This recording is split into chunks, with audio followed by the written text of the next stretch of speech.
the indigenous peoples have always been blamed, to be anti-development. That's always been blamed to be anti-government. But if you look at the history and experiences of indigenous peoples, definitely we are not anti-development. In fact, we have been developing our indigenous practices to safeguard the environment, to protect our watershed systems, to develop also our agricultural production, to increase food sufficiency of indigenous communities. And we are doing this not only because of the indigenous peoples themselves, It's being done for the next generation. At the same time, it is also being done for the benefit of other peoples in society or in the country, the nation state where we find ourselves in. And this has always been the narrative of governments.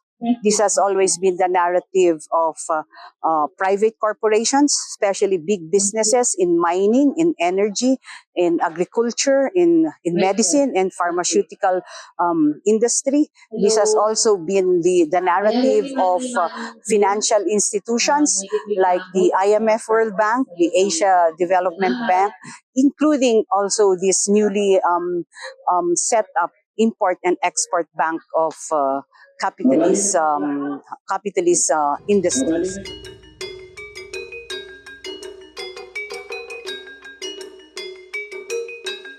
Tapno adin no as pangaligan ado ti danom usaran ni iti garden tapno aga barbarang umado pa iti kuadi apit tano awan ti danom kot kanga adi nga maka angka nga angka nga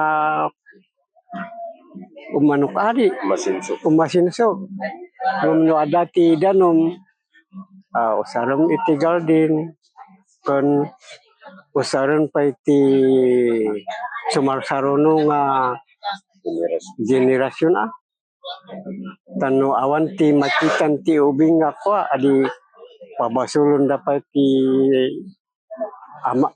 apo nang naskalkalo nga asidog ti danom nga sabali ti mangusar adi pay no umado ti generasyon kot saran to singiron jay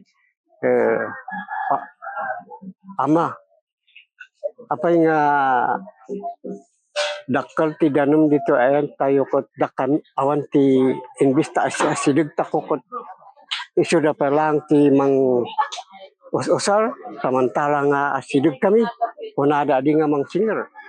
What we need is a development that should also benefit us. What we need is a development that stops using the name of the majority against indigenous peoples.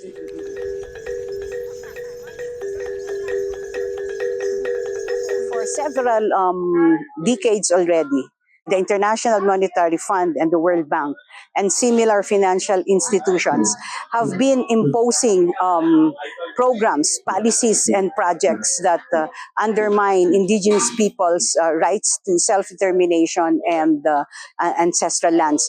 They have been imposing policies also that undermine countries' sovereignty, the country's will for an independent economic and foreign and policy.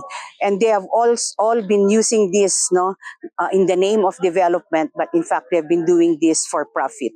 So it's about time that people, not only indigenous peoples, unite to safeguard our rights, our lands, our planet, our environment over profit. And for this, people all over, whether you're in the Philippines, whether you're in Asia, whether in Europe or elsewhere, we need to unite. We need to be in solidarity to shut down the IMF World Bank.